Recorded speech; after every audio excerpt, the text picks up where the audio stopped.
She made his favorite dinner, set the table, painted the nursery. Then at midnight, while he was with his mistress, she disappeared, taking everything: the crib, the clothes, their son's future. When he came home the next morning expecting breakfast, he found divorce papers in an empty room. But that was just the beginning. Because what he didn't know, his wife wasn't running away. She was 3 steps ahead with evidence that would destroy him. And the woman he'd chosen? She was far more dangerous than either of them realized. This is the story of the woman who left at midnight and the revenge she never saw coming. Stay until the end, because the final twist will leave you speechless. Cynthia Parker stood in her pristine kitchen, stirring beef bourguignon with methodical precision. At 8 months pregnant, every movement required deliberate effort, but tonight she moved with unusual calm. The nursery door stood open behind her, revealing the cream-colored crib and the name Oliver, painted in gentle blue letters above the changing table. Everything was perfect. Everything was ready. Her phone rang. The screen lit up with her husband's name, Dominic. She wiped her hands on a towel before answering. "Hey, baby," his voice came through, smooth and practiced. "I'm going to be really late tonight. The Morrison account is a complete disaster. I probably won't be home until morning." Background noise filtered through the phone. Female laughter, the unmistakable sound of clinking champagne glasses. Upbeat music that belonged in a hotel bar, not a law office conference room. "Okay," Cynthia said, her voice perfectly steady. "I made your favorite dinner. I'll save you a plate." "You're the best, babe. I love you. Drive safe." She ended the call. The moment the line went dead, her expression changed. The warm smile vanished, replaced by something cold and calculating. Cynthia Parker had been expecting this call. In fact, she had been preparing for it for exactly 47 days. She opened her laptop on the kitchen counter, navigating past a folder labeled Household Expenses 2024. Inside that folder sat another one, hidden in plain sight. The label read simply, Evidence. She clicked it open. Bank statements scrolled across the screen. $4,200 at Hotel Zaza, the same hotel where they had celebrated their anniversary 3 years ago. $890 at Morton's Steakhouse, the restaurant where Dominic had proposed on one knee while a violinist played in the corner. $1,500 at Tiffany & Company for jewelry that had never appeared on her finger or around her neck. Screenshots from a burner phone she had found hidden in his gym bag 2 months ago. Text messages to a contact saved simply as V. The messages were damning in their casual intimacy. "Can't wait to see you tonight. Told C I have to work late." She believed it. "You make me feel alive. Cynthia's so boring in bed. Once the baby is born, I'll leave her. I promise. You're my future. She's my past." GPS tracking data from a small device she had installed under his car's rear bumper. 14 visits to the same downtown condo address over the past 6 weeks. Always between 7 p.m. and midnight. Always on nights when he claimed to be working late. Cynthia's hands moved across the keyboard with the practiced efficiency of someone who had spent 10 years as a forensic accountant tracking financial fraud.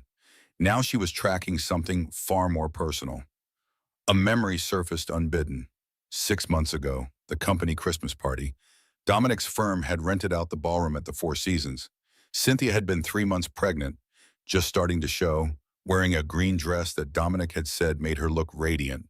She remembered the moment she had seen her. Vanessa Blake, marketing executive from a competing firm. 28 years old with the kind of dangerous beauty that made smart men do stupid things.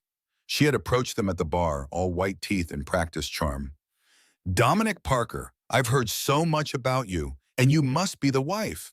Her handshake had been firm, professional, but her hand had lingered too long on Dominic's arm. Her eyes had held his just a moment past appropriate. Cynthia had watched them across the room later that night. The way Vanessa touched his shoulder when she laughed.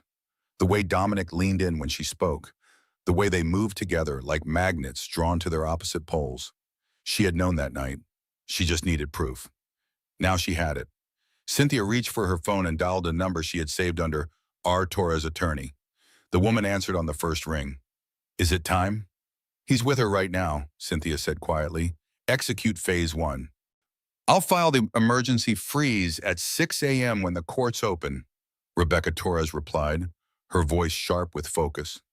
Moving company is on standby. Are you absolutely sure about this, Cynthia? Once we start, there's no going back.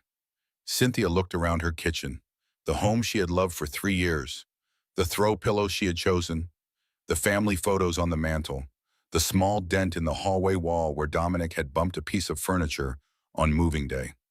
She placed her free hand on her swollen belly, feeling Oliver kick against her palm. I've never been more sure of anything, she said. Then let's make him regret the day he underestimated you, Rebecca said. I'll text you when everything is in motion. After hanging up, Cynthia stood in her kitchen for a long moment, breathing slowly. What Dominic Parker didn't know was that his wife wasn't just a scorned woman. She was a forensic accountant who had spent a decade tracking financial fraud for Fortune 500 companies. She knew how to follow money trails. She knew how to document evidence. She knew how to plan. And now she was planning the most important exit strategy of her life. Across town at Hotel Zaza, Dominic Parker lounged against silk pillows in a suite that cost more per night than most people spent on rent. Vanessa Blake emerged from the bathroom wearing red lingerie that left little to imagination, carrying 2 glasses of champagne. To us, she said, handing him a glass. Dominic accepted it, admiring the way the soft lighting played across her skin. At 36, he still carried the confidence of a man who believed the world owed him everything he wanted. His wedding ring caught the light, but he had stopped noticing it months ago. When are you going to leave her? Vanessa asked, settling beside him. I'm tired of being your secret, Dom. Oh, soon, he said automatically. After the baby comes. I need to time it right. The optics matter. You said that 3 months ago. Her voice carried an edge now. I mean it this time. He pulled her closer, kissing her neck. You're my future. Cynthia is my past. She's just the mother of my child. You're the woman I actually want. Vanessa smiled against his shoulder, but her free hand moved to her purse on the nightstand. Inside, her phone was recording every word. She had learned long ago that men said revealing things when they thought they were safe, and recordings were excellent insurance policies. Promise me, she whispered. I promise. Once Oliver is born and things settle down, I'll leave. We'll be together. No more secrets. The lie came easily to Dominic. It always did. He had no intention of leaving his wife for Vanessa. He just wanted both. The respectable marriage and family for his career and social standing. The exciting affair for his ego and desires. Men had managed such arrangements for centuries. Why should he be any different? At her sister's house in Denver, Melody Rivera was putting her twin boys to bed when her phone buzzed. A text from Cynthia. It's happening tonight. I'll be on the 6 a.m. flight tomorrow. Can you pick me up? Melody stared at the message for a long moment before typing back. I'll be there. You're doing the right thing. Am I? Came the reply. You're doing the brave thing, Melody wrote. That's more important. She looked at the small guest bedroom at the end of the hall. It wasn't much. Twin bed, dresser, window overlooking the Rocky Mountains. But it would be enough. Her sister needed refuge, and Melody would provide it without question or judgment. Back in Houston, Cynthia checked the time.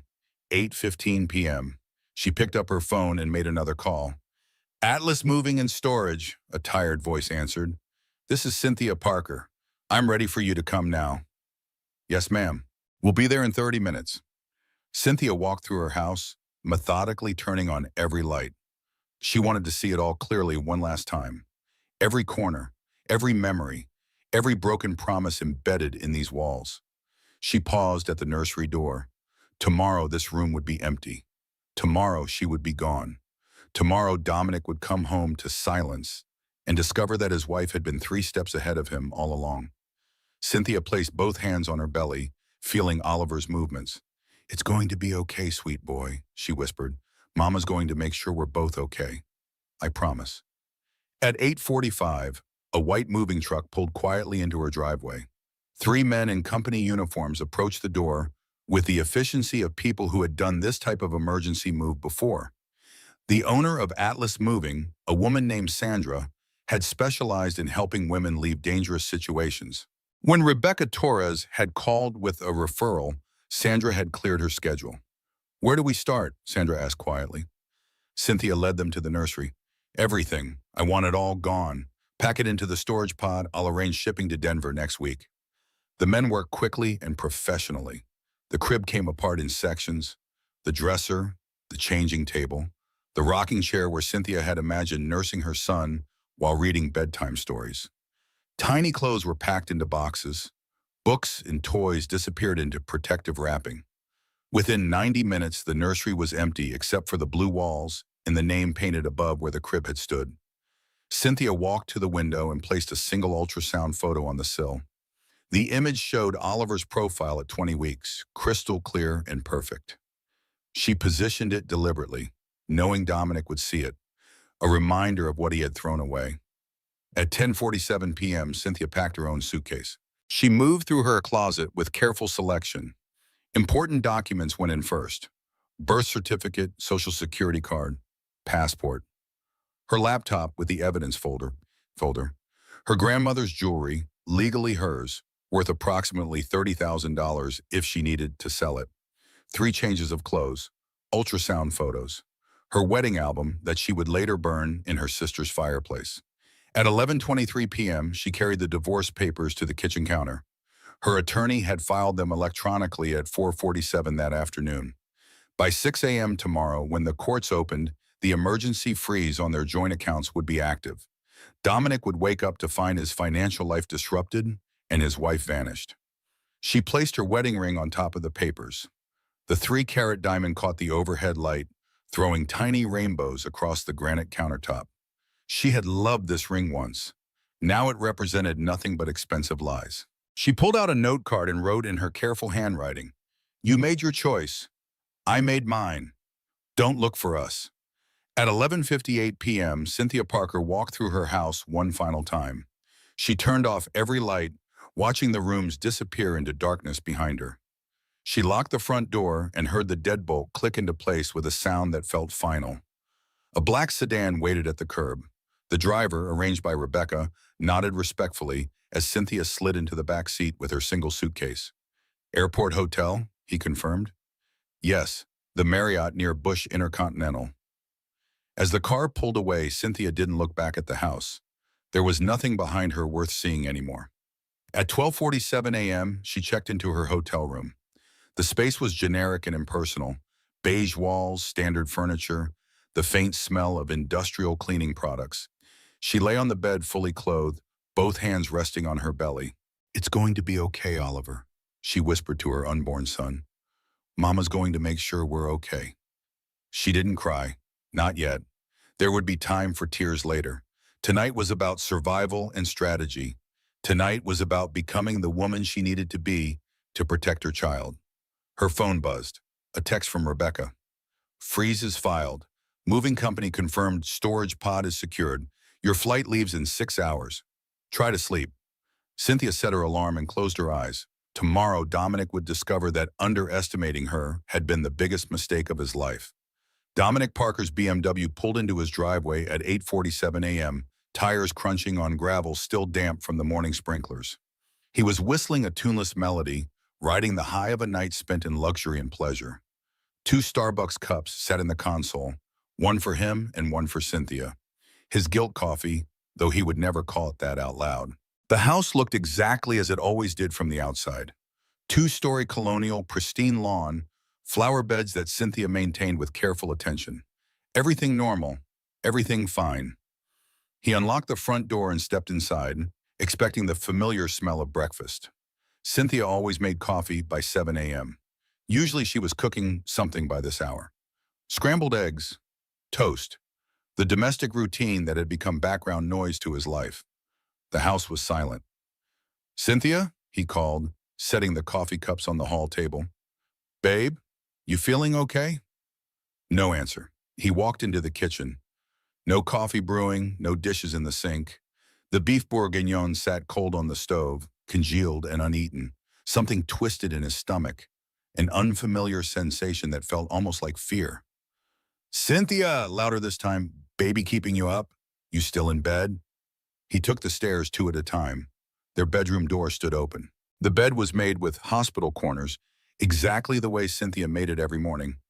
But something felt wrong. Her nightstand was empty. No books, no phone charger, no reading glasses. Dominic yanked open her closet door.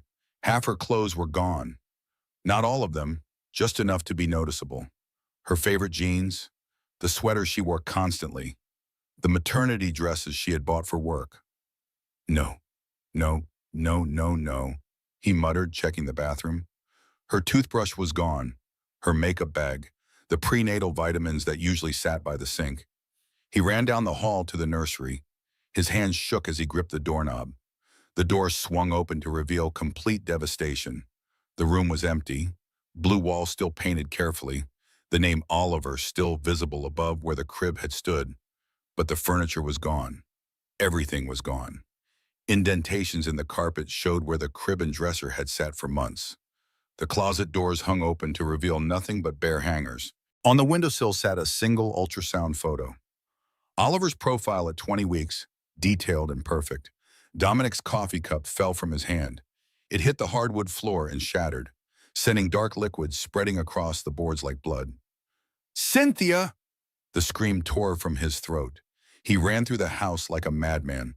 Master bedroom, guest rooms, bathrooms. "Where are you?" The garage. He burst through the connecting door. Her car was gone. The spot where her gray Honda Accord usually sat was empty except for an oil stain. He ran back inside, spinning in circles in the kitchen, his breath coming in gasping pants. That's when he saw the envelope on the counter. Large manila envelope, official looking. His name written in Cynthia's careful handwriting on the outside. His hands were shaking so badly he could barely tear it open. Papers spilled out across the granite. Official seals. Legal language. A document header that made his vision swim. Petition for divorce filed. Yesterday at 4:47 p.m., Parker versus Parker, emergency freeze on all joint accounts. Effective 6 a.m. this morning, sole custody petition for unborn child restraining order, preventing contact. Her wedding ring rolled across the counter, coming to rest against the knife block. The diamond caught the morning light, mocking him. A note card in her handwriting. "You made your choice. I made mine. Don't look for us." "No," Dominic whispered. Then louder. "No." He grabbed his phone with trembling fingers, nearly dropping it twice before managing to dial her number. "The number you have dialed is no longer in service." He tried again. Same message. He called her sister Melody in Denver. "The number you are trying to reach has blocked your calls." Her mother. "Mrs. Peterson, it's Dominic. I need to talk to—" "My daughter told me what you did." Her voice was ice. "Don't ever call this number again." The line went dead. Dominic tried to access their bank account online. His laptop was in his briefcase. He yanked it out, nearly ripping the zipper in his panic. Login. D. Parker password. Account frozen. Contact your attorney. He clicked on their checking account. $847 remaining. She had taken her half yesterday, before the freeze. Their savings account showed the same message. Frozen pending litigation. He tried her email. Delivery failed. Mailbox does not exist. Dominic collapsed onto the floor of the empty nursery. His breathing came in harsh gasps. Sweat poured down his face despite the air conditioning. The walls seemed to be closing in. His phone buzzed in his hand. He answered without looking at the caller ID. "Dom, what's wrong? You sound terrible." Vanessa, her voice bright and cheerful from whatever bed she was still lounging in. "She's gone," Dominic said, his voice hollow. "Cynthia's gone. She took everything. The baby, the money, everything." A pause on the other end, then in a tone that was far too bright.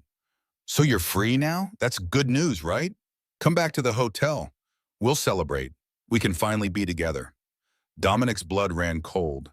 He heard what she wasn't saying, the happiness in her voice, the complete lack of concern for what his life had just become.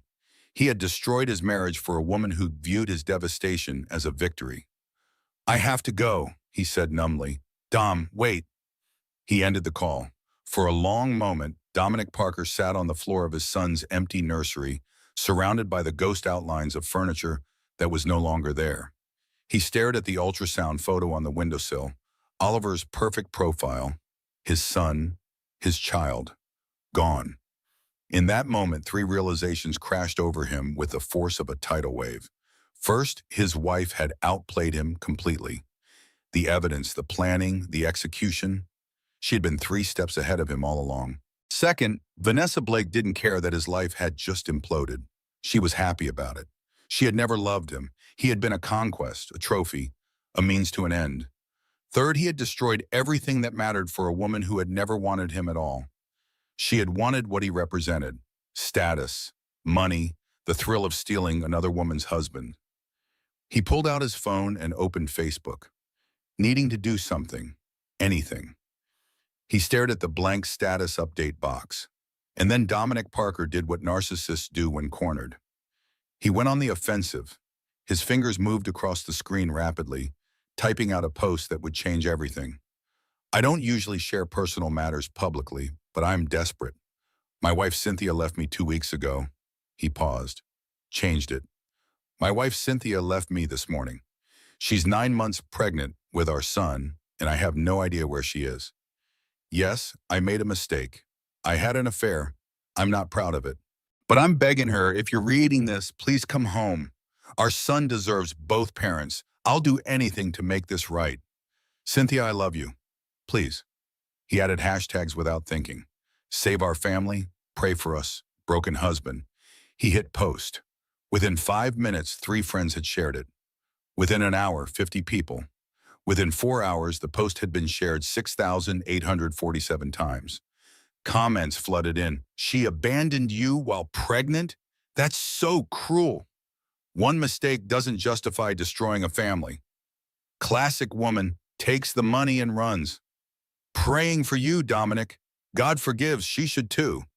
Dominic watched the numbers climb, feeling something that wasn't quite satisfaction, but wasn't quite guilt either. If Cynthia thought she could just disappear, she was wrong. He would control the narrative. He would make sure everyone knew that she was the one who left. She was the one who abandoned their family. He didn't consider that his wife might have her own story to tell. Meanwhile, at 35,000 feet, Cynthia Parker sat in seat 12A of Southwest Flight 1783 to Denver. She had her laptop open on the tray table, reviewing the documents Rebecca had sent. The divorce petition, the custody filing, the financial statements showing every fraudulent charge Dominic had made.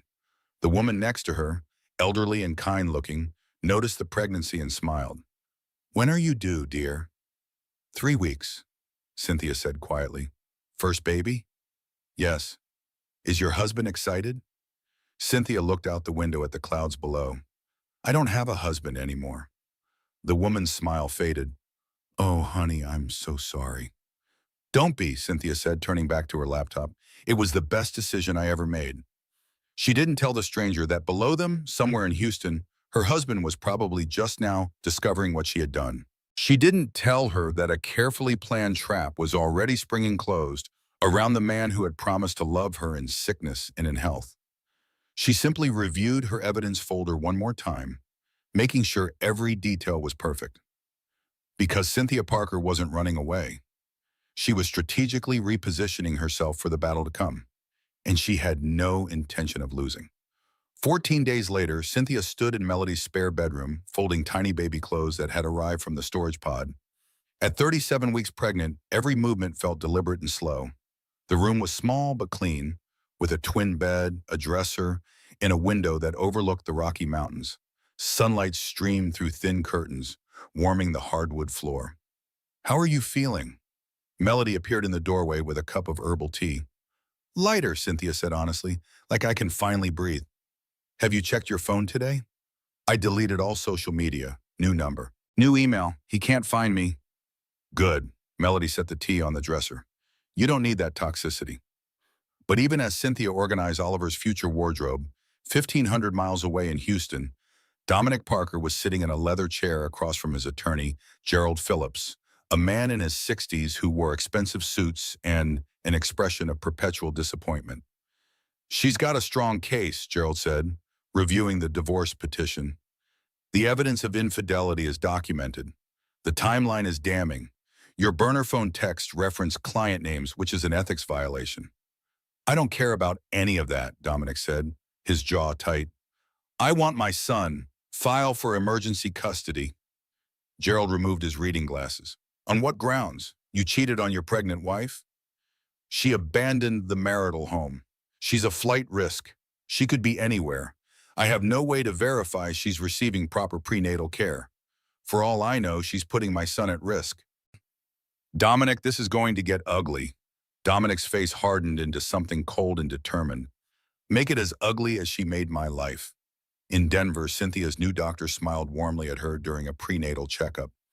Everything looks great, Cynthia. Baby should be here in 2 to 3 weeks. Blood pressure is good. Weight gain is perfect. You're doing everything right. Cynthia smiled, feeling genuinely happy for the first time in weeks. Thank you. I was worried about the stress affecting him. You and baby are both healthy. Just keep taking care of yourself. As Cynthia left the clinic, her phone buzzed. Unknown number. She almost ignored it, but something made her answer. Synth. Melody's voice was strained. You need to see this. I'm so sorry. See what? Check your email. I'm forwarding you something. Cynthia pulled over in the clinic parking lot and opened her email. A screenshot from Melody showed Dominic's Facebook post. Her hands began to shake as she read. I don't usually share personal matters publicly, but I'm desperate. My wife Cynthia left me 2 weeks ago. She's 9 months pregnant with our son, and I have no idea where she is. Yes, I made a mistake. I had an affair. I'm not proud of it, but I'm begging her, if you're reading this, please come home. Our son deserves both parents. I'll do anything to make this right. Cynthia, I love you, please. Below the post, the share count read 6,847. The comments section was endless. She abandoned you while pregnant? That's so cruel. One mistake doesn't justify destroying a family. Classic woman takes the money and runs. I hope she sees this and realizes what she's throwing away. Praying for you, Dominic. God forgives, she should too. Cynthia's phone exploded with notifications, text messages from numbers she didn't recognize. Old friends, former co-workers, distant relatives, people she hadn't spoken to in years, all of them finding ways to reach her through Melody's number. Her mother's text came through like a slap.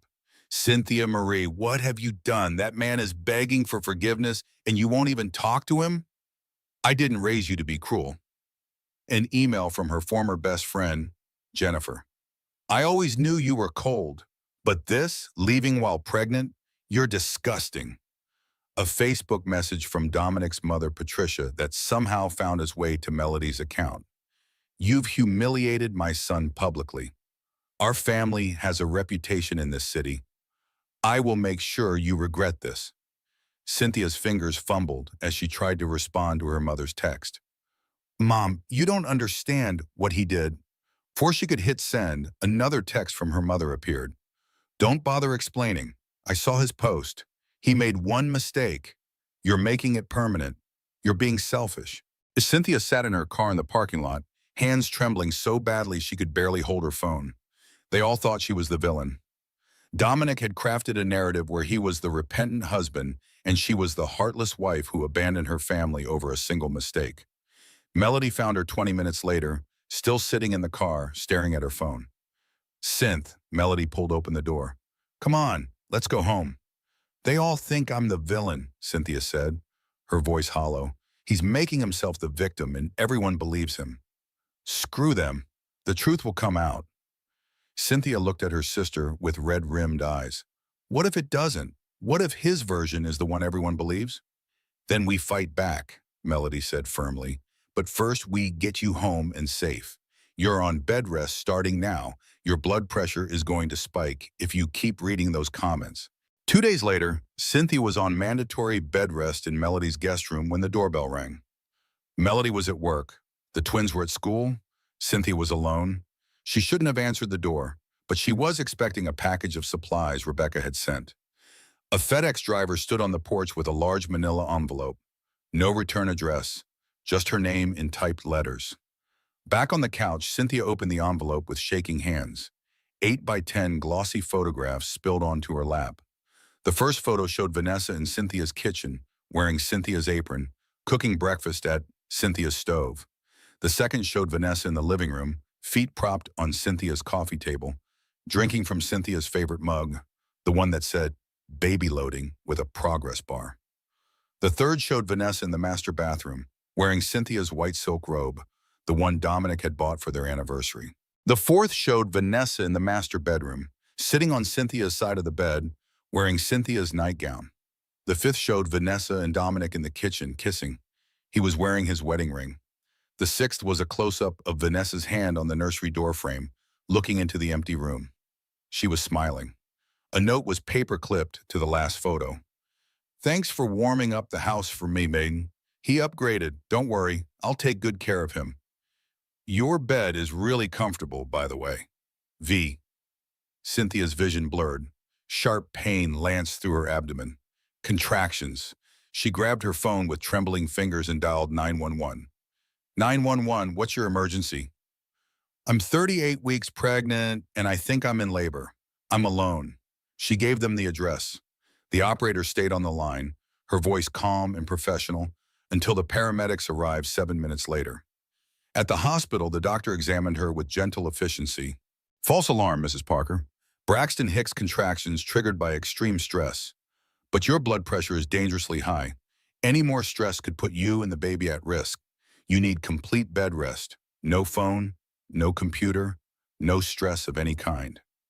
That night, lying in a hospital bed hooked to monitors that beeped with her son's heartbeat, Cynthia whispered to the baby moving inside her, "I'm sorry, Oliver. I'm sorry you have to be born into this mess, but I promise I'm going to protect you, no matter what it takes." A nurse came in to check her vitals. "You should try to sleep, honey. Stress isn't good for either of you." How do I stop being stressed when someone is actively trying to destroy me? The nurse, a woman in her 50s with kind eyes, sat on the edge of the bed. "I don't know your whole story, but I can tell you this. Sometimes the people who hurt us most are the ones who can't stand seeing us survive without them. The best revenge is living well." After the nurse left, Cynthia stared at the ceiling, listening to the rhythmic beep of the fetal monitor. Her son's heartbeat, strong and steady. The one pure thing in all this chaos. She had left Dominic to protect herself and Oliver. But somehow, leaving had just invited a different kind of attack. Vanessa had moved into her life like a colonizer claiming new territory. Dominic had weaponized social media to paint her as the villain, and the world had believed him. At 2:47 a.m., unable to sleep, Cynthia pulled out her phone and opened her email. Her fingers hovered over the keyboard for a long moment before she began to type. "Rebecca, I need to fight back. I can't let them control the narrative anymore. What are my options?" She hit send and set the phone on the bedside table. Sleep wouldn't come, but at least she had made a decision. She was done being passive, done being painted as the villain, done letting Vanessa Blake and Dominic Parker win. The response came at 6:23 a.m. "I was hoping you'd say that. I have someone I want you to meet. His name is Marcus Whitfield. He's a journalist with the Houston Chronicle, and he has a very interesting story about Vanessa Blake. Can you meet at my office in Denver tomorrow? I'll fly in." Cynthia typed back immediately. "Yes." She didn't know it yet, but that single word was about to change everything. 22 days after leaving Houston, Cynthia sat in a conference room at Rebecca Torres' temporary Denver office. The space smelled of fresh coffee and new carpet. Through the window, she could see the Rocky Mountains, snow-capped and majestic, a world away from Houston's flat, humid sprawl. The door opened and Rebecca entered, followed by a man Cynthia didn't recognize. He was 41 with sharp eyes behind wire-rimmed glasses and a worn leather notebook tucked under his arm. He carried himself with the cautious energy of someone who had learned not to trust easily. "Cynthia Parker, this is Marcus Whitfield," Rebecca said. "Marcus, Cynthia." They shook hands. His grip was firm but not aggressive. "Thank you for meeting with me," Marcus said, settling into a chair across from her. "Rebecca said you have information about Vanessa Blake." "Rebecca said you have information about her too," Cynthia replied. Marcus exchanged a look with Rebecca, then opened his notebook. 3 years ago, Vanessa Blake destroyed my marriage. I was a reporter for the Austin Chronicle.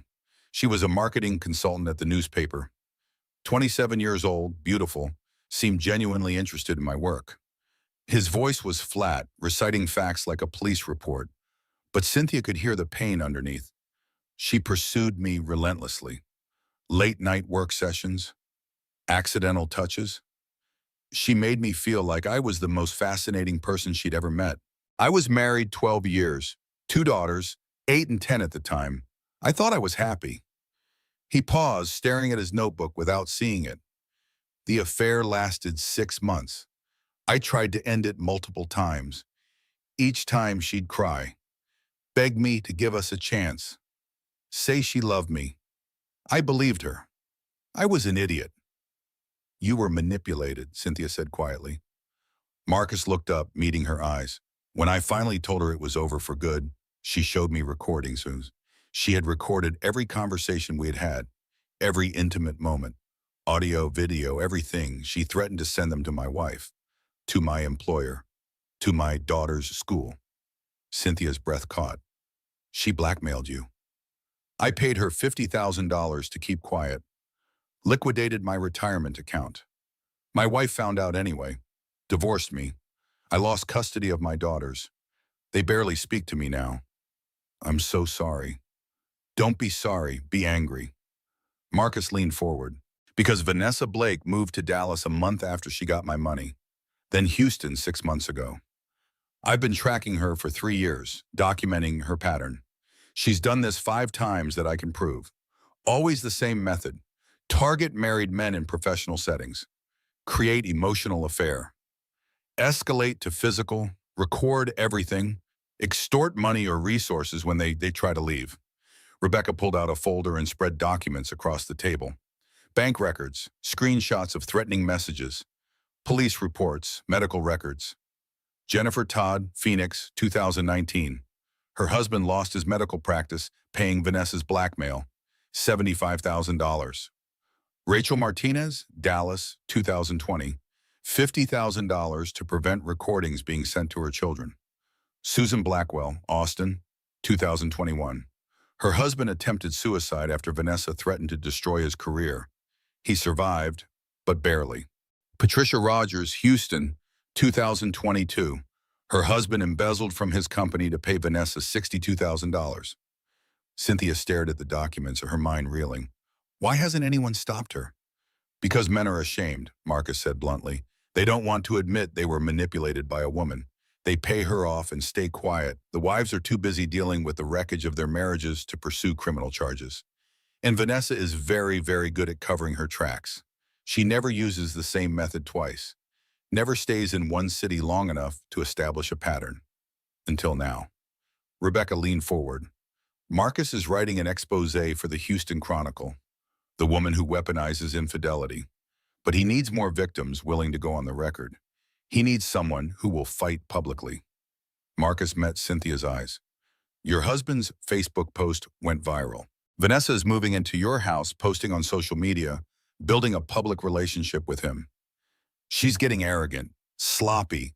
This is our chance to expose her before she disappears again. What do you need from me? Cynthia asked. Your story, your evidence, your willingness to stand up and tell the truth even when it's ugly. Cynthia thought about the photos Vanessa had sent, about Oliver growing inside her, innocent and unaware of the war being waged around him, about all the other wives whose lives Vanessa had destroyed. I'll do it, she said. Over the next 7 days, Cynthia became part of something larger than her own pain. Marcus introduced her to the 4 other wives via video conference. Jennifer, Rachel, Susan, Patricia, women from different cities, different backgrounds, but united by a common experience of being collateral damage in Vanessa Blake's path of destruction. They created a private Facebook group, Survivors of Vanessa Blake, and they compiled evidence. Bank records showing $237,000 in total payments over 6 years. Screenshots of threats. Police reports from Susan's husband's harassment complaint. Medical records from Patricia's husband's hospitalization for stress-induced heart problems. They built a timeline documenting Vanessa's movements from city to city, relationship to relationship, destruction to destruction. On day 29 of Cynthia's exile from Houston, she sat in Melody's living room with her laptop, 39 weeks pregnant and possibly going into labor at any moment. Rebecca and Marcus were there for support. Melody had set up a small recording area with good lighting. You don't have to do this, Melody said. You can just let the article do the work. No, Cynthia said firmly. Dominic told his story. Now I'm telling mine. She sat in front of her laptop camera, evidence folder open beside her. She had written notes but decided to speak from the heart instead. She hit record. My name is Cynthia Parker. 2 weeks ago, my husband Dominic posted a plea on Facebook claiming I abandoned him and our unborn son. That post has been shared over 15,000 times. Thousands of people have called me cruel, selfish, and heartless. So let me tell you what really happened. She spoke for 12 minutes. Her voice was calm, clear, devastating in its composure. She showed bank statements. $4,200 at their anniversary hotel, $890 at the restaurant where he proposed, $1,500 for jewelry she never received. She showed screenshots from his burner phone. Can't wait to see you tonight. Told C I have to work late. She believed it. Cynthia is so boring in bed, you make me feel alive. Once the baby is born, I'll leave her. I promise. She explained that the affair started when she was 3 months pregnant, that it continued through every ultrasound, every doctor's appointment. Every night she lay awake feeling Oliver kick while her husband was with another woman. Then she showed photos of the 5 other wives, told their stories, showed the financial records, the police reports, the evidence of Vanessa's pattern. This is not a love story, Cynthia said, looking directly into the camera. This is a pattern. Vanessa Blake is not a victim. She's a predator. And when Dominic posted his plea for sympathy, claiming he made one mistake, he wasn't telling you the truth. His mistake wasn't sleeping with another woman. His mistake was choosing a predator who had been planning this from the moment she met him. Her hand moved to her belly. I didn't abandon my family.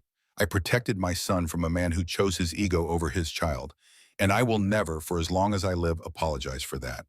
She looked directly at the camera one last time. To everyone who shared his post and called me heartless, you don't know me. You don't know what I survived. And you don't get to judge the choices I made to keep my child safe. This is my truth. Share it if you want, or don't. Either way, I'm done being silent. She stopped recording.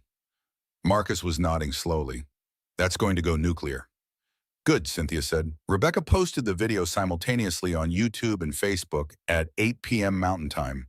Then they waited. 1 hour, 50,000 views. 6 hours, 500,000 views. 12 hours, 1.2 million views. 24 hours, 3.8 million views. Twitter exploded. Team Cynthia trended #1 worldwide. Vanessa Blake, Ice Predator, trended #2. Dominic Parker, Is Trash trended #3. Good Morning America called. Pregnant woman's viral video exposes serial homewrecker. The View did a full segment, all hosts siding with Cynthia. CNN ran a special report, The Dark Side of Infidelity, When Affairs Become Extortion. In Houston, at the law firm of Blackwell and Stone, senior partner Richard Blackwell called an emergency meeting with Dominic. We have a problem, Blackwell said, pulling up Cynthia's video on his computer. The burner phone texts reference client names. You discussed privileged information with this woman. That's an ethics violation. Dominic's face went pale. I don't remember what I told her. We talked about a lot of things. The Texas bar doesn't care what you remember. You're suspended pending ethics review. Clean out your office. Vanessa's Instagram was flooded with comments. 47,000 in 12 hours, all of them hateful. Predator, homewrecker, criminal. She deleted the account, created a new one under a fake name. It was found and deleted within 3 hours. That night, Dominic's mother, Patricia, called Cynthia's new number. Cynthia, I didn't know. I'm so sorry. Can we talk? No, Patricia, you chose to believe him without asking my side. You made your choice. Cynthia ended the call. Rebecca called at midnight, her voice excited. You did it. You flipped the narrative. The whole country is on your side. Is it over? Cynthia asked. She can't hurt me anymore, right? Melody brought champagne, non-alcoholic, for Cynthia. To my badass sister. They were celebrating, laughing for the first time in weeks. Cynthia felt safe, victorious, like she had finally won. That night, she slept peacefully for the first time in 29 days. What Cynthia didn't know was that Vanessa Blake was most dangerous when she was cornered, and she was about to show just how far she would go to destroy the woman who had exposed her. Dominic sat in his corner office at Blackwell and Stone, packing files into a cardboard box with hands that wouldn't stop shaking. 36 years old, and his career was imploding. The plaques on his wall mocked him. Rising Star Attorney 2022. Top litigator under 40. All of it worthless now. His phone rang. Vanessa, we need to talk. Come to my apartment. Vanessa, I can't see you anymore. Everything is falling apart. My job, my reputation. I'm pregnant. The world stopped. What?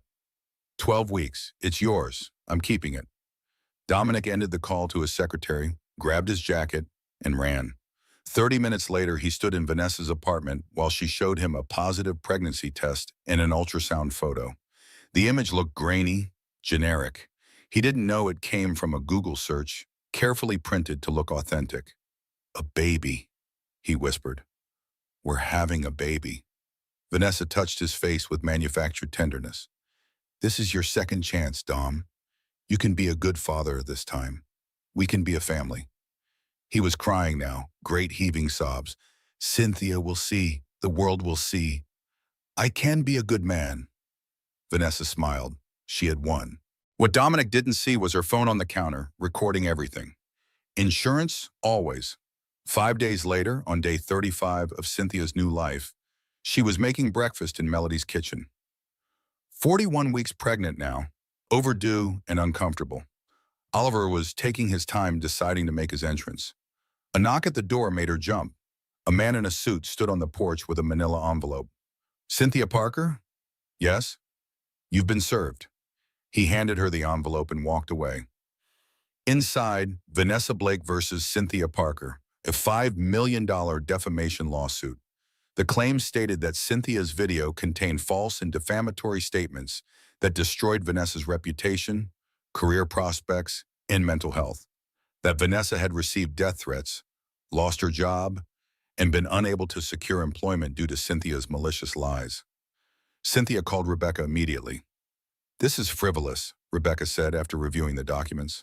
Everything you said is documented. But I still have to fight it, right? How much will it cost? Silence on the other end. Then, to defend properly, $50,000 minimum. Maybe more if it goes to trial. Cynthia checked her bank account. $1,847. I don't have that. We can file to have it dismissed, but if the judge lets it proceed, you'll need to mount a defense. Cynthia, I'm so sorry. This is a slap suit, strategic lawsuit against public participation.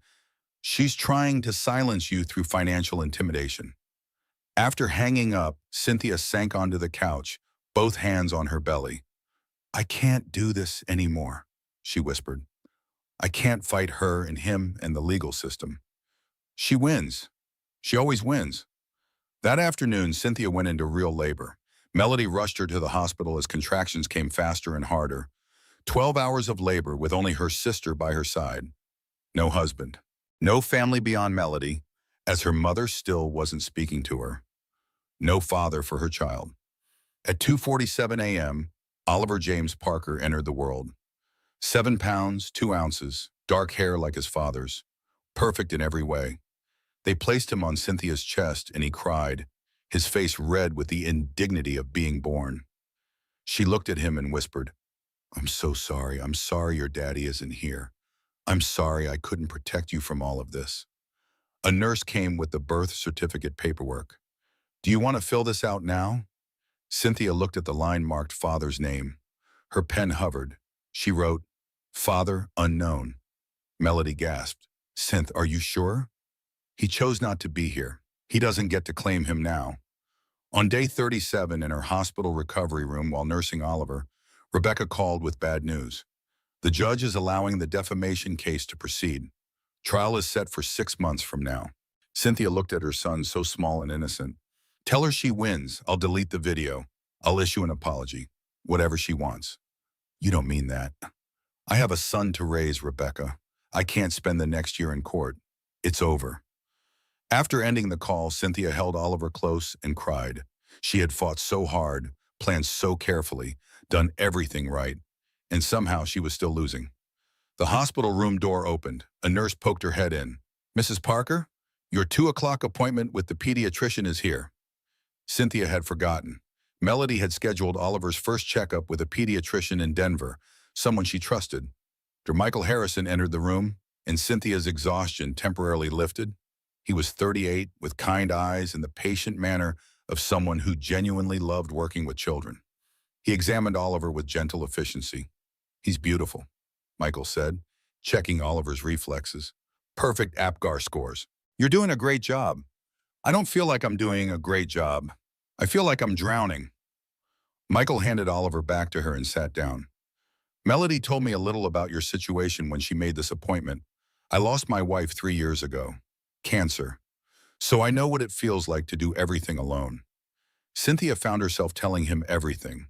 The lawsuit, the money she didn't have, the fear that Vanessa would win simply because Cynthia couldn't afford to fight. "My brother is a media attorney in New York," Michael said. "David Sterling. He specializes in defamation defense. Let me call him. I can't afford. He owes me a favor. A big one. Let me make the call." 3 days later, Cynthia found herself on a video conference with David Sterling, who looked like the kind of attorney who ate opposing counsel for breakfast. "I've reviewed the case," David said. "This is textbook SLAP, strategic lawsuit against public participation. She's trying to silence you through financial intimidation. Can you make it go away?" "Better. I'm going to destroy her with it. We're not defending. We're countersuing. Harassment, extortion, intentional infliction of emotional distress, fraud. And I'm taking the case pro bono." "Why would you do that?" David smiled. "Because my little brother asked me to. And because I'm sick of predators getting away with this. Let's make an example of her." On day 50, the Houston Chronicle ran a front-page story that changed everything. "The Serial Homewrecker: How Vanessa Blake Built a Career on Destroying Families," by Marcus Whitfield, investigative reporter. The article was devastating. Timeline of 5 victims, financial records showing $237,000 in extortion, screenshots of threatening messages, interviews with all 5 wives. Jennifer Todd. "She told me if I didn't pay, she'd send the recordings to my children. They were 8 and 10 years old." Susan Blackwell. "My husband tried to kill himself because of her, and she laughed when I begged her to leave him alone." Good Morning America did a 15-minute segment. The View hosts all condemn Vanessa. On Twitter, "Arrest Vanessa Blake" trended #1. Houston police opened an investigation. In Texas, recording conversations without consent was illegal. Extortion charges across multiple victims. Within a week, a warrant was issued for Vanessa Blake's arrest. Cynthia watched it all unfold from Melody's living room while Oliver nursed. She felt something she hadn't felt in weeks. Hope. Maybe she wasn't losing after all. 90 days after leaving Houston, Cynthia returned to Texas for the defamation trial. Oliver was 2 months old, a chubby, happy baby who smiled at everyone. Michael had offered to come with her for support, bringing his 7-year-old daughter, Emma. "You don't have to do this," Cynthia had said. "I want to. Emma asks about baby Oliver every day, and you shouldn't have to face this alone." At the courthouse, Vanessa arrived in handcuffs, out on bail for the extortion charges. She had gained weight. Her hair was messy, makeup minimal. She looked destroyed. But when her eyes met Cynthia's, they flashed with pure rage. The trial was held in a wood-paneled courtroom that smelled of old books and floor polish. Vanessa's attorney was court-appointed, a tired-looking public defender who clearly knew this was a losing case. "Ms. Blake, can you tell the court how Ms. Parker's video affected your life?" Vanessa's testimony was theatrical. Fake tears, trembling voice. "I lost my job. I lost my apartment. I've received thousands of death threats. I can't go outside without people recognizing me and screaming at me. All because she lied about me. And is it true you're pregnant with Mr. Parker's child?" "Yes, 16 weeks now. I'm raising this baby alone because she turned the whole world against the father of my child." Some jurors looked sympathetic. Cynthia felt sick. Then David Sterling stood for cross-examination. He wore a $5,000 suit and the confident smile of a man who knew he had already won. "Ms. Blake, you testified that Ms. Parker lied about you. Can you specify which statements were false?" "All of it. I never extorted anyone. I never—" "Never?" David pulled out documents. "These are bank records showing payments from 5 different men to your account over 6 years, totaling $237,000. What were these payments for?" "Gifts. They were gifts." Gifts, all in round numbers, $50,000, $75,000, $25,000. Interesting gift amounts. They were generous. David's smile was sharp. Let's talk about your pregnancy. You're 16 weeks pregnant, correct? Yes. And the father is Dominic Parker? Yes. Can you explain these medical records? He handed her documents. Vanessa's face drained of color. For the record, these documents show that Vanessa Blake underwent a tubal ligation in April 2021, a permanent sterilization procedure. She is infertile. The courtroom erupted, judge banging gavel, spectators gasping. Ms. Blake, are you or are you not pregnant? I was going to reverse it. I was planning. You lied about being pregnant to manipulate Mr. Parker. Just like you lied to Jennifer Todd. Just like you lied to Rachel Martinez. Just like you, Vanessa screamed. They deserved it. All of them. These men think they can have everything. The wife, the kids, the affair, and face zero consequences. I made them pay. Someone had to.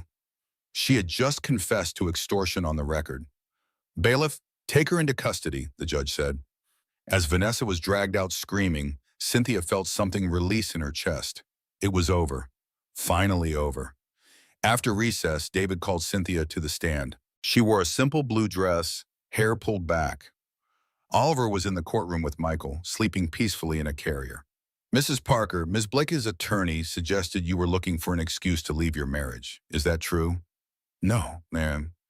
Then why did you leave? Cynthia took a breath and spoke the words she had been rehearsing for months. I didn't leave because my husband cheated. I left because of how he cheated. He took her to our anniversary hotel. He bought her jewelry from the store where he proposed to me. He texted her, I love you, while I was in the next room singing lullabies to our unborn son. Every single choice he made was designed to erase me, to replace me. She looked directly at the jury, and when I discovered it, I didn't scream. I didn't beg. I didn't give him the chance to see me break. I left in the middle of the night because that's what you do when someone treats you like you're disposable. You dispose of them first. Blake didn't steal my husband. She did me a favor. She showed me exactly who he was, and I will never apologize for choosing my son over a man who chose his ego. Her eyes found Vanessa in the back of the courtroom, handcuffed between two officers. And I will never apologize for telling the truth about a woman who preys on broken marriages for profit. The courtroom was silent. Two jurors were crying. The gallery began to applaud. The judge didn't stop them for 30 seconds. The jury deliberated for 47 minutes. Verdict: Vanessa's defamation claim dismissed. Cynthia's countersuit awarded. $150,000 in damages. $50,000 in emotional distress. Vanessa must issue a public apology. Permanent restraining order. Criminal charges: 18 months in prison for extortion. 3 years probation after release. Banned from dating apps permanently as a condition of parole. Outside the courthouse, reporters swarmed. Cynthia made a brief statement. I didn't tell my story for revenge. I told it so other women would know they don't have to stay. Thank you. Michael was waiting by the car with Oliver. How do you feel? Like I can finally breathe. That night they had dinner at a quiet restaurant. Emma and Oliver sat in adjacent high chairs. Michael ordered champagne for the adults and sparkling cider for Emma. To new beginnings, he said, raising his glass. Cynthia looked at this man who had shown up when she needed help most, who had given freely without expecting anything in return, who loved his daughter with the kind of steady devotion she wanted for Oliver. To new beginnings, she echoed. Something passed between them, unspoken but clear. 6 months later, Dominic showed up at Cynthia's door in Denver unannounced. He looked terrible, lost 35 pounds, unshaven, driving a 2007 Honda Civic instead of his BM. Cynthia, please, I need to see my son. Behind her, Michael appeared, wiping his hands on a dish towel. Emma was setting the table. Oliver was in a high chair, banging a spoon and giggling. They looked like a family.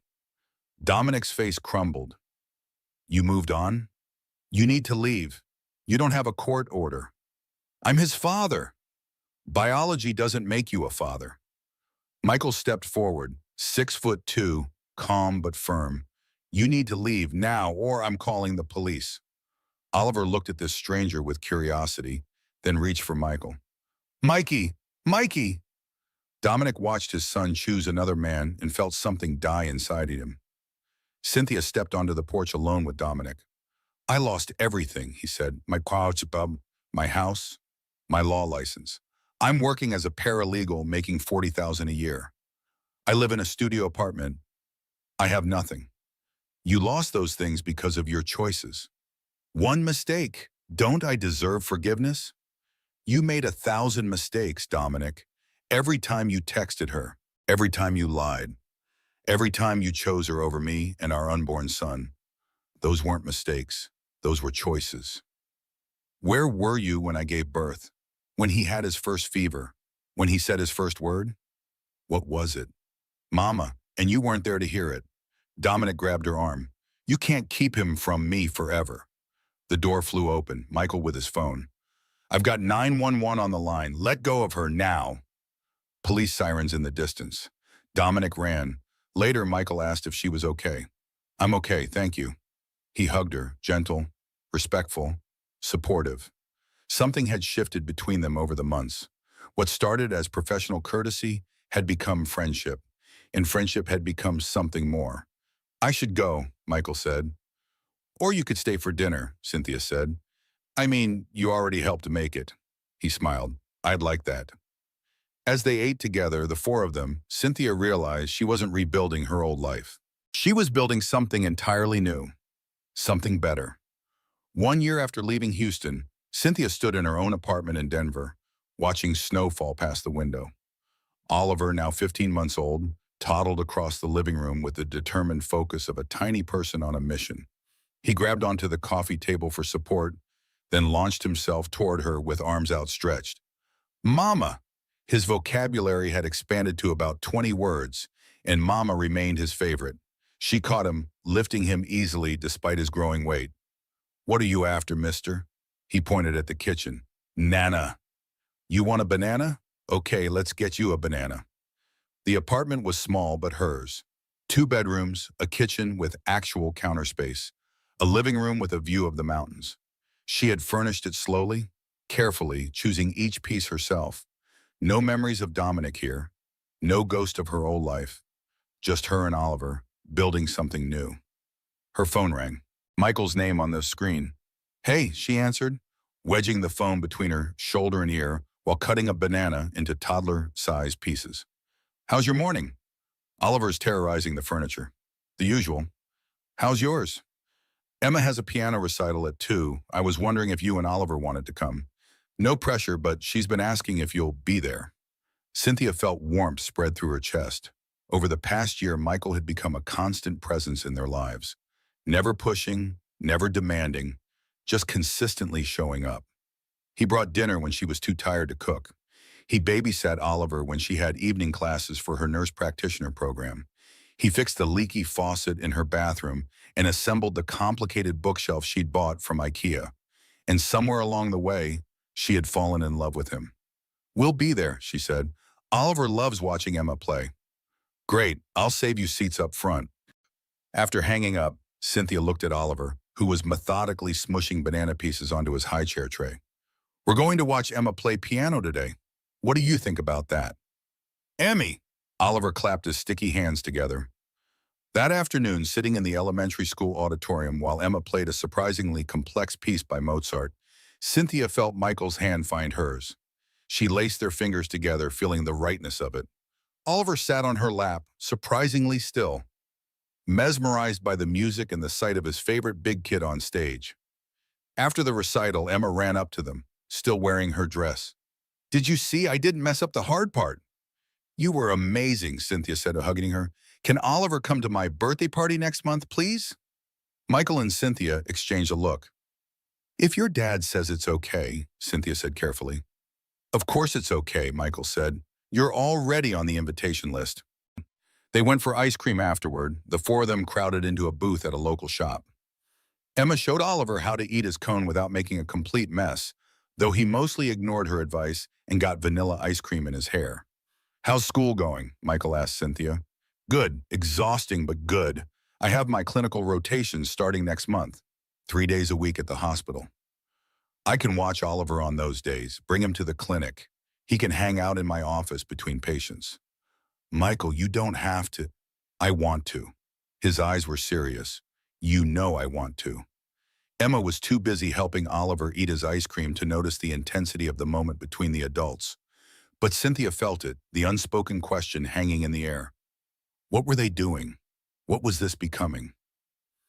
That evening, after they had said goodbye and she had put Oliver to bed, Cynthia's phone rang. Unknown number. She answered cautiously. Mrs. Parker, this is Sarah Chen from the Today Show. We're doing a segment on women who've overcome difficult divorces and rebuilt their lives. Your story has been incredibly inspiring to our viewers. Would you be interested in being interviewed? Cynthia hesitated. The video she had posted a year ago had gone viral, but she had deliberately kept a low profile since the trial.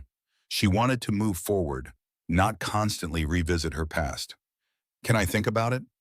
Of course. I'll email you the details. No pressure. After hanging up, Cynthia opened her laptop. She had started writing, just for herself, about everything that had happened, processing it, making sense of it. The document had grown to over 50,000 words, a memoir of sorts, though she had no intention of publishing it. Or did she? She opened her email and found a message from Rebecca Torres. Cynthia, I don't know if you are interested, but I forwarded your information to a literary agent I know. She works with memoirs about overcoming adversity. She'd love to talk to you about your story. No obligation. Just putting it out there. Cynthia stared at the email for a long time. Her story had already helped 5 other women escape Vanessa Blake's manipulation. The wives had formed a support group, talking weekly about healing and rebuilding. What if telling her story more widely could help even more women? She hit reply. Yes, I'd like to talk to her. Meanwhile, in Austin, Texas, Dominic Parker sat in his studio apartment eating ramen noodles from the pot because he didn't want to dirty another dish. His day had been typical. Arrive at Thompson and Associates at 8:30, spend 9 hours doing paralegal work for attorneys half his age, go home to his depressing apartment, eat cheap food, and fall asleep watching television. His phone buzzed. A reminder. Child support payment due, $847. He checked his bank account. $1,156. He made the transfer, leaving himself with $309 for the rest of the month. Dominic opened Facebook out of habit, something he swore he wouldn't do anymore but couldn't help himself. Cynthia's page was still blocked to him, except for the court-mandated quarterly updates about Oliver. The latest post was from 2 weeks ago, a photo of Oliver at a pumpkin patch, sitting in a wagon full of small pumpkins. He was wearing a little orange sweater and laughing at something off camera. The caption read, "My perfect pumpkin boy, 15 months of pure joy." Dominic zoomed in on the photo, studying his son's face. Oliver looked like him, same dark hair, same nose. But Oliver would never know that because his mother had written "Father Unknown" on the birth certificate. There were comments under the photo, lots of them. He's getting so big. Michael is such a great dad. You guys are adorable together. Perfect little family. Dominic's stomach clenched. Who was Michael? He scrolled through Cynthia's public photos but found nothing. She had locked down her privacy settings. The quarterly updates showed only Oliver, never her new life. He typed Oliver's name into Google, then stopped himself. What was he going to do? Stalk his own son online? He had rights, technically. The court had granted him supervised visitation twice a year. He had never exercised those rights. The idea of seeing Oliver for 2 hours in a supervised facility, watched by a social worker while his son failed to recognize him, was too painful to contemplate. Dominic looked around his apartment. 400 square feet of failure. The futon that served as both couch and bed. The small TV on a folding table.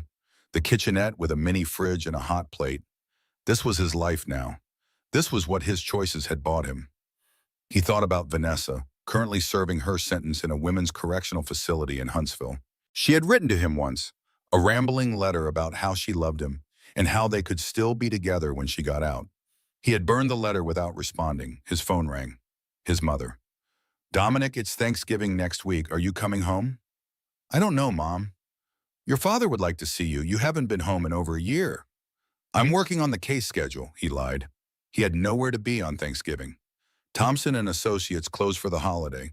He would probably eat a frozen turkey dinner alone in his apartment. You can't avoid us forever. What happened with Cynthia was unfortunate, but unfortunate, she destroyed my life. You destroyed your own life, Dominic. His mother's voice was sharp. You had everything, a beautiful wife, a good career, a child on the way, and you threw it away for a woman who was using you. Cynthia didn't destroy anything. She simply refused to stay and watch you destroy her too. Whose side are you on? There are no sides anymore, sweetheart. There's just the life you have now and the choices you make going forward. You can keep blaming Cynthia and feeling sorry for yourself, or you can accept that you made terrible mistakes and work on becoming a better man. After his mother hung up, Dominic sat in the dark, her words echoing in his head. In Denver, Cynthia was having a very different conversation. Michael had asked her to dinner, just the two of them, while Melody watched Oliver and Emma had a sleepover at a friend's house. They sat across from each other at a quiet Italian restaurant, the kind with candles on the tables and soft music in the background. I need to tell you something, Michael said, setting down his wine glass. And I don't want you to feel pressured or obligated in any way. Cynthia's heart started beating faster. Okay. I'm in love with you. The words hung in the air between them.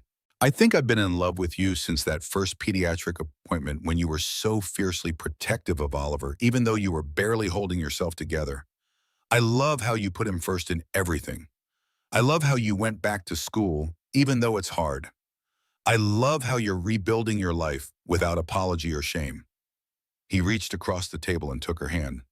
I know your divorce isn't final yet. I know you're still processing everything that happened. I'm not asking you to marry me or even to call this a relationship if you're not ready.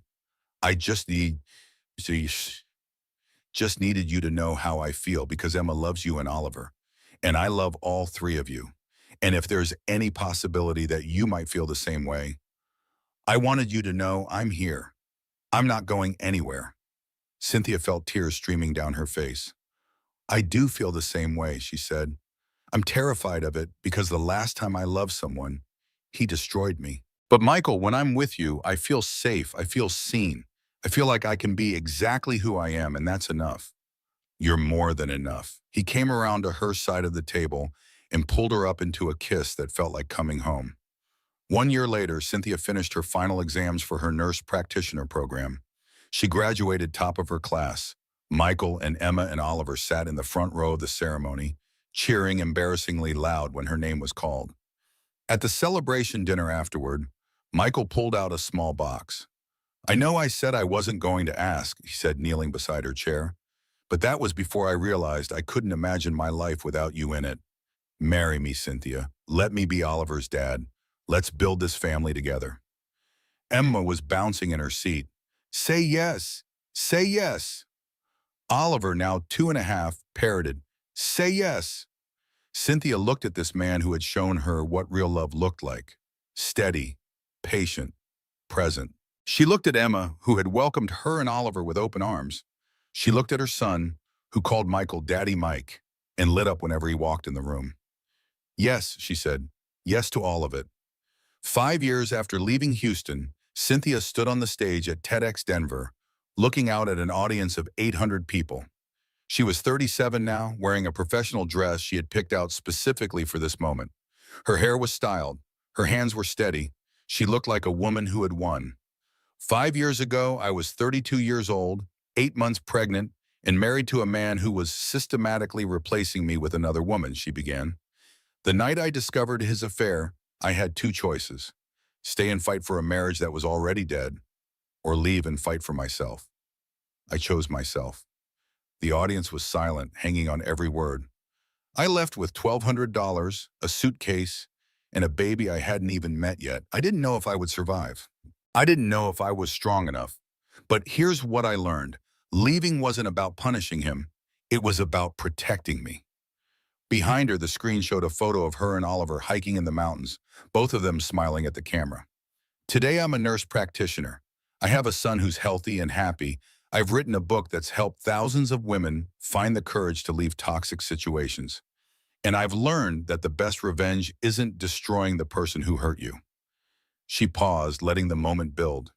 It's building a life so beautiful they can only watch from the outside.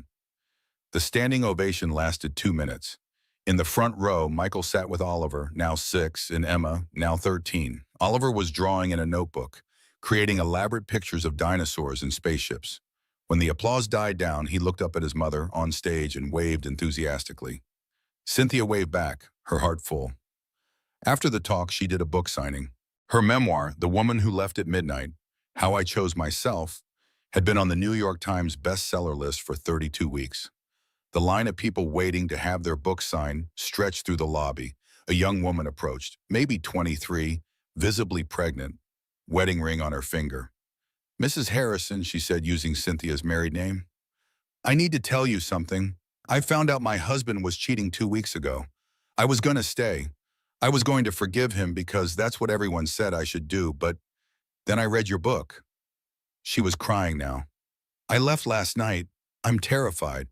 But I left because you showed me it was possible. You showed me I could survive." Cynthia came around the table and hugged her. "You're braver than you know. Do you have somewhere safe to stay?" The woman nodded. "My sister's. She's been amazing." "Good. Sisters are everything." "Ooh," Cynthia thought of Melody, who had given her a place to land when she had nowhere else to go. "Here's my email. If you need anything, resources, advice, just someone to talk to, reach out. You're not alone." That evening, the family went out for dinner at their favorite restaurant. Oliver ordered mac and cheese, which he always ordered.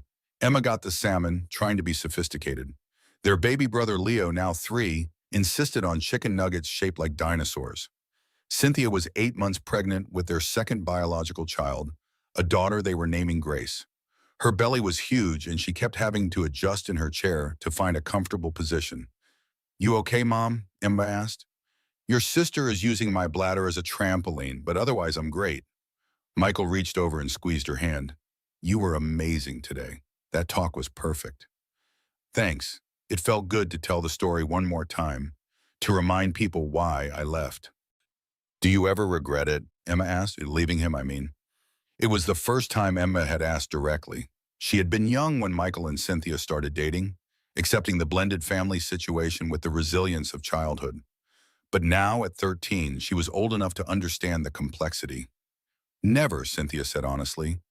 "Leaving your father gave me you, and Oliver, and Leo, and Grace," she gestured at her belly, "and your dad, who shows me every day what real love looks like. I didn't lose anything when I left Dominic. I gained everything that matters." Oliver piped up through a mouthful of mac and cheese. "What's Dominic?" The question hung in the air. They had always known this moment would come. "Dominic is your biological father," Cynthia said carefully, "the man who helped make you. But Daddy Michael is your real dad, the one who's been there for you since you were a baby." Oliver considered this for about 3 seconds. "Okay. Can I have more juice?" Emma smiled. "He's 6. He's not ready for deep existential conversations." "Neither was I at his age," Cynthia said. "Or now, honestly." Later, after the kids were in bed, Cynthia and Michael sat on their back porch, watching the stars come out over the mountains. The house behind them was full and warm and chaotic in the best way. Toys in every room, photos on every wall, evidence of a life fully lived. "I got an email from Netflix today," Cynthia said.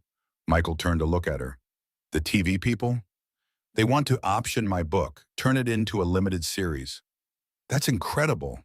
Are you going to do it?" "I don't know. Part of me wants to. The story could help even more people. But part of me just wants to leave the past in the past and focus on the future." "What does your gut say?" Cynthia thought about it. "My gut says one more time. Tell the story one more time, as big and loud as possible, and then close that chapter for good." "Then do it," Michael said. "You've earned the right to tell your story however you want."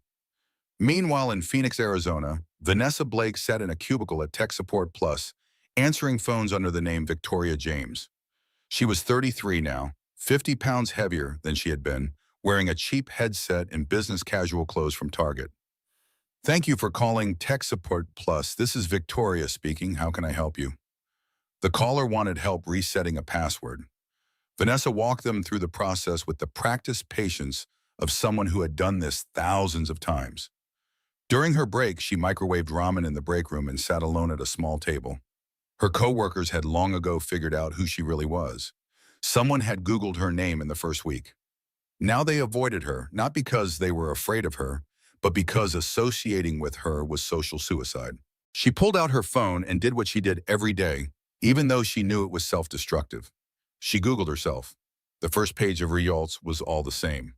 Serial homewrecker sentenced to prison. The woman who weaponized infidelity. Where is Vanessa Blake now? With her mugshot prominently displayed. She had tried changing her name legally, but the court records were public. She had tried moving to different cities, but the story followed her everywhere. She was Googleable forever. Her past was her present and her future. Her coworker Janet, one of the few people who spoke to her, sat down at the next table. You okay, Vicky? Yeah, just tired. You've been here 6 months. You ever gonna tell me your real name? This is my real name. Janet didn't push. She had seen the articles. She knew. That evening, Vanessa went home to her studio apartment. Furniture from Goodwill, a twin bed, a TV from a pawn shop. She microwaved a frozen dinner and ate it while scrolling through Facebook on a fake account. She looked at Dominic's page. No posts in 3 years. His profile picture was generic, a sunset. She looked at Cynthia's page, but it was private now. She couldn't see anything. She looked at Marcus Whitfield's page. He had remarried, reconciled with his daughters, posted family photos that looked happy and genuine. Everyone had moved on. Everyone except her. She texted her mother, something she did every week, even though the responses were rare. Mom, can I come home for Christmas? Delivered. Read. No response. Vanessa lay on her bed and stared at the ceiling, listening to the couple upstairs argue about money. She thought about the woman she used to be. Beautiful, powerful, able to make men destroy their lives with a smile and a touch. That woman was gone. In her place was someone ordinary. Someone with a criminal record and a ruined reputation and no future beyond answering phones for $11 an hour. She had believed that beauty and manipulation were enough to get anything she wanted. She had been wrong, and now she had nothing. No power, no beauty, no future. Just the weight of consequences she had never thought would catch her. In Austin, Dominic Parker's life was similarly small. He worked as a paralegal for a firm that handled car accidents and DUIs. His office was a cubicle. He took orders from attorneys younger than him. He made $42,000 a year. On his laptop at home, he opened Facebook and navigated to the page he wasn't supposed to look at but couldn't help checking. Cynthia's quarterly update about Oliver, mandated by the court order. The latest photo showed Oliver's 6th birthday party. He was wearing a crown, his face covered in cake. Michael's hand rested on Oliver's shoulder in a gesture of paternal pride. Emma was kissing Oliver's cheek. Cynthia was glowing, visibly pregnant, happy beyond measure. The caption read, "My beautiful boy turned 6 today. So grateful for our family." The comments were full of congratulations. Such a beautiful family. Michael is such a great dad. You guys are #goals. Everyone thought Michael was Oliver's biological father. And in every way that mattered, he was. Dominic typed a comment, "Happy birthday, Oliver. I love you. Dad." His finger hovered over post. He read it again, then deleted it. Oliver wouldn't see it, wouldn't care, didn't know who Dad was. His phone buzzed. Child support payment due, $847. His bank account showed $1,156. He made the transfer. $309 left for the rest of the month. He closed his laptop and lay on his futon, staring at the water-stained ceiling of his studio apartment. Dominic Parker had once believed he deserved everything. Now he had nothing. And for the first time in his life, he understood that some prices are too high to pay, and some debts can never be repaid. On a Sunday morning in Denver, 6 years after Cynthia had left Houston, the Harrison household was in its usual state of controlled chaos. Oliver, now 6, was setting the table while arguing with Emma, now 14, about whether dinosaurs could have survived if an asteroid hadn't hit Earth. Leo, age 3, was in his high chair throwing Cheerios at the dog.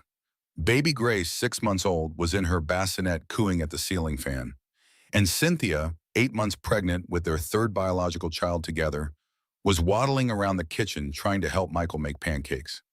"Mama, can we put blueberries in mine?" Oliver asked, abandoning his argument with Emma to focus on the important question of breakfast toppings. "Of course, buddy. Daddy's making blueberry dinosaurs just for you." "They're not actually dinosaur-shaped," Emma pointed out. "They're just irregular circles." "Use your imagination, Em," Michael said, expertly flipping a pancake. "Everything looks like a dinosaur if you believe hard enough." The doorbell rang. Melody arrived with her twins, now 11, carrying bags of presents and balloons. "Happy birthday, Ollie," she called out. The house erupted in noise and laughter as more people arrived for Oliver's birthday party. Cynthia's mother, who had eventually come around and apologized for not believing her daughter, brought a homemade cake. Rebecca Torres flew in from Houston with her new girlfriend. Even Marcus Whitfield made the trip, bringing his daughters, who were now teenagers, and seemed genuinely happy to see their father. As everyone gathered around the table for birthday pancakes, Cynthia felt Michael's hand find hers under the table. She squeezed back, overwhelmed with gratitude for this messy, noisy, perfect life. Oliver blew out his candles while everyone sang. "What did you wish for?" Leo asked loudly. "Can't tell or it won't come true," Oliver said solemnly. Then in a whisper to his mother, "I wish that every day could be like this." Later, while the kids played in the backyard and the adults cleaned up, Oliver found Cynthia sitting on the porch, taking a break from the chaos. "Mama, can I ask you something?" "Of course, baby." "At school, we talked about family trees. Everyone drew their mom and dad. I drew you and Daddy Michael. But Tommy said that's wrong. He said I have another daddy somewhere. A before daddy." Cynthia's heart clenched. They had talked about this before, but Oliver was old enough now to really process it. "There is a man who helped make you," she said carefully. "His name is Dominic, but he made choices that meant he couldn't be your daddy." "Like bad choices?"